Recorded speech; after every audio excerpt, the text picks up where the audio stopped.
എന്താടാ പറയടാ ഓക്കേടാ ശരിടാ എന്നാടി വിളിച്ചേ ആണോ ഓക്കേടി ശരിടി അതെ ഇപ്പൊ ഈ ഡാ ഇട കാലമല്ലേ എന്ന് വെച്ചാ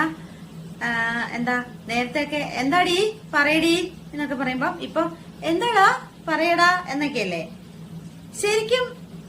എനിക്ക് ഡാ എന്ന് വിളിക്കുന്ന കേട്ടോ ഇഷ്ടം എന്താന്ന് വെച്ചാ ഈ ഡാ എന്ന് വിളിക്കുമ്പോഴേ ഒരു സുഖമുണ്ട് അല്ലേ ഇനിയിപ്പോ വെറുതെ എന്ന് അഭിനയിച്ച് വിളിക്കുകയാണെങ്കിൽ പോലും ഡാ വെളിയില് എന്തോ അല്ലെങ്കിൽ എന്താ എന്ന് വിളിക്കാൻ തോന്നും ഡി എന്ന് വിളിക്കുമ്പോ അങ്ങനെയാ അല്ലേ ഇപ്പൊ ഉദാഹരണത്തിന് എന്താടാ പറയടാ എന്താ പറ്റിയേ എന്നാടി വിളിച്ചേ ആണോ ഓക്കേടി ശരിടി ഇപ്പൊ ഡാ ആണെങ്കിലും ഡി ആണെങ്കിലും സ്നേഹത്തോടുള്ള വിളിയായാൽ മതി പക്ഷെ എന്നാലും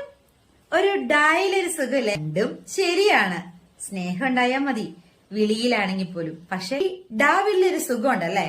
പറയടാ എന്താടാ ഓക്കേടാ ശരിടാ എന്ന് പറയുന്നതും എന്താടി പറയടി ഓക്കേടി ശരിടി എന്നൊക്കെ പറയുന്നതിലും എനിക്കിഷ്ടം ഡായാട്ടോ നിങ്ങൾക്കോ